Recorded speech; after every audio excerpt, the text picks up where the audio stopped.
Assalamualaikum warahmatullahi wabarakatuh. Bismillah, alhamdulillah, wala haula wala quwata illa billah. Saudara-saudara yang dirahmati Allah, para subscriber, follower, supporter, kang guru, youtuber yang dimuliakan Allah, selamat berjumpa lagi di channel yang insya Allah Anda tidak akan merasa digurui, namun saya akan berbagi ilmu dan pengalaman yang saya alami selama saya menjadi youtuber selama lebih kurang 3 tahun, yang alhamdulillah di karakteristik muslim saya sudah mencapai 51 subscriber. Jazakumullahu khairan katsir atas dorongan, dukungan, support dari saudara-saudara sekalian. Mudah-mudahan menjadi pahala yang berlimpah kepada Anda semuanya. Saudara-saudaraku, zaman ini adalah dinamakan era digital. Era digital ini telah mengantarkan manusia kepada suatu peradaban yang sangat tinggi, yaitu peradaban manusia digital. Nah, manusia saat ini baru menggunakan teknologinya saja sebagai perlengkapan atau pirantinya saja, sedangkan mentalnya masih jauh tertinggal di belakang, kalah jauh dengan kecepatan digital itu sendiri. Oleh karena itu, manusia yang seharusnya menjadi subjek justru menjadi objek materialisme, objek hedonisme dan keduniawian. Nah, agar kita tetap bijak dan terkontrol tentang masa depan hidup di dunia digital yang penuh misteri dan tidak menentu ini, karena hidup adalah proses, yaitu proses untuk merubah, untuk memahami arti penting dari sebuah proses agar sukses secara selaras dan seimbang, sukses di dunia maupun di akhirat. Kata sukses selalu berdampingan tentunya dengan kata gagal. Untuk itu, simak materi ini begitu penting untuk Anda. Ada teman saya yang bertanya kepada saya sudah berusaha mati-matian, namun tetap saja gagal. Bukankah itu memang Allah mentakdirkan saya tidak mengalami kesuksesan? Demikian pertanyaannya. Ini sangat penting untuk saya bahas.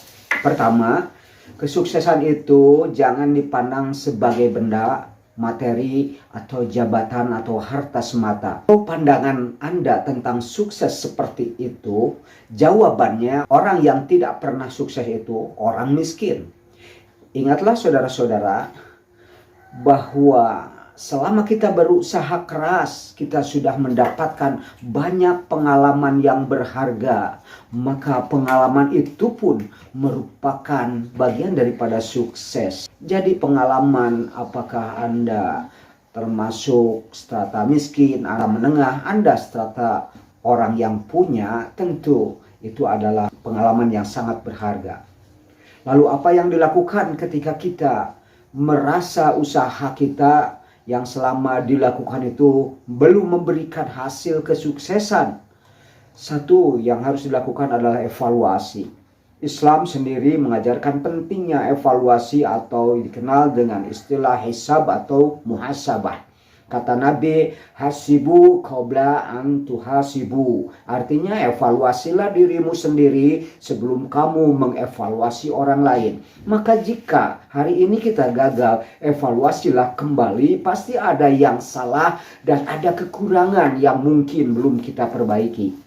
Yang kedua, jangan malu untuk belajar kepada orang yang telah meraih sukses sebelumnya. Sukses adalah penegasan atau afirmasi dari hasil yang dicapai dan bukan proses belajar itu sendiri. Makanya penting kita belajar.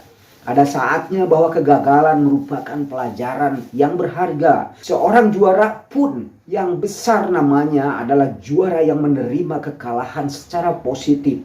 Ini berlaku dalam pertandingan apapun. Kita dapat katakan daripada kita belajar tentang sejarah kemenangan yang pernah diraih oleh suatu bangsa, maka lebih baik dan lebih besar manfaatnya untuk mempelajari kelemahan-kelemahan yang dialami oleh suatu bangsa. kenali kelemahan-kelemahan mereka, lalu analisis dan buat pedoman untuk menghindari kelemahan-kelemahan yang mereka alami.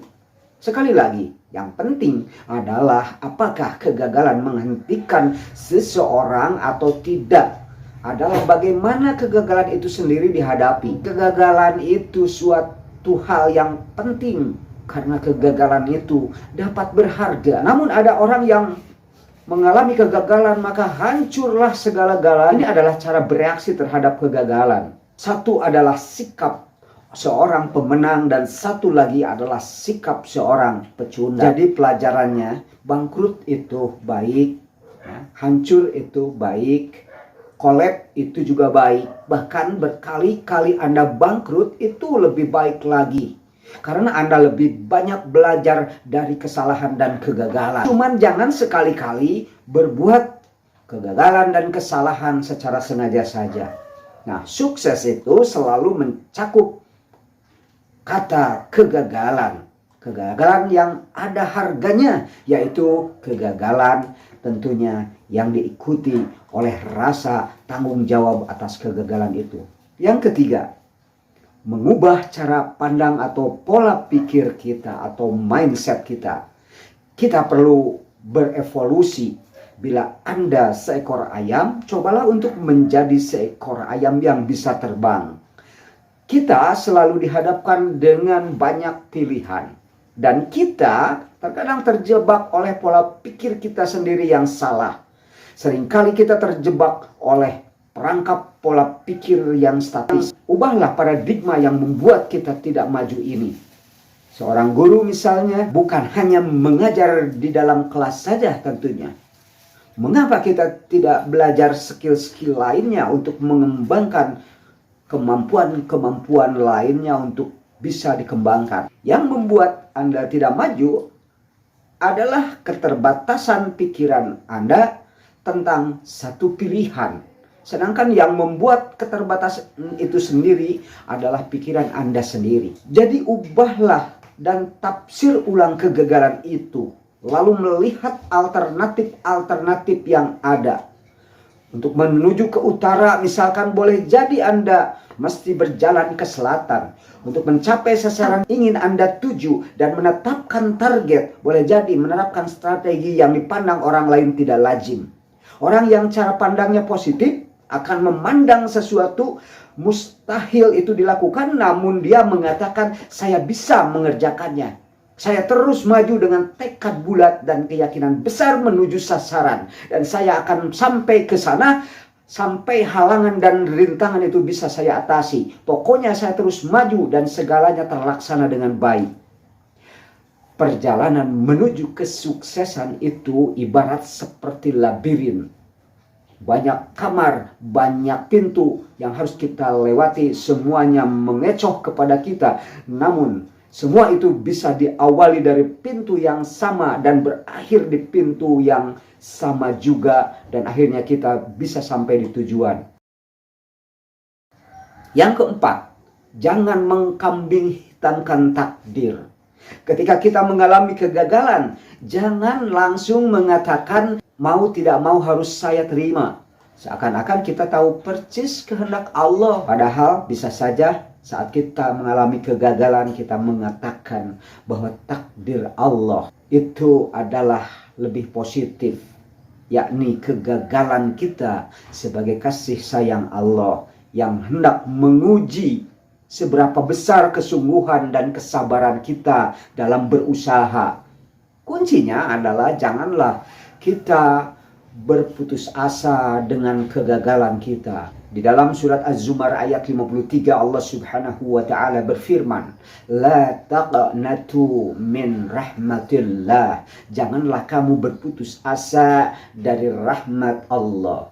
Kenapa kita jangan berputus asa? Karena mungkin saja kegagalan kita saat ini adalah sebetulnya gerbang pertama untuk memasuki dan meraih puncak kesuksesan kita. Apa yang saya sampaikan lebih dan kurangnya, sekali lagi mohon maaf yang sebesar-besarnya. Wallahu a'lam untuk keluarga. Wassalamualaikum warahmatullahi wabarakatuh.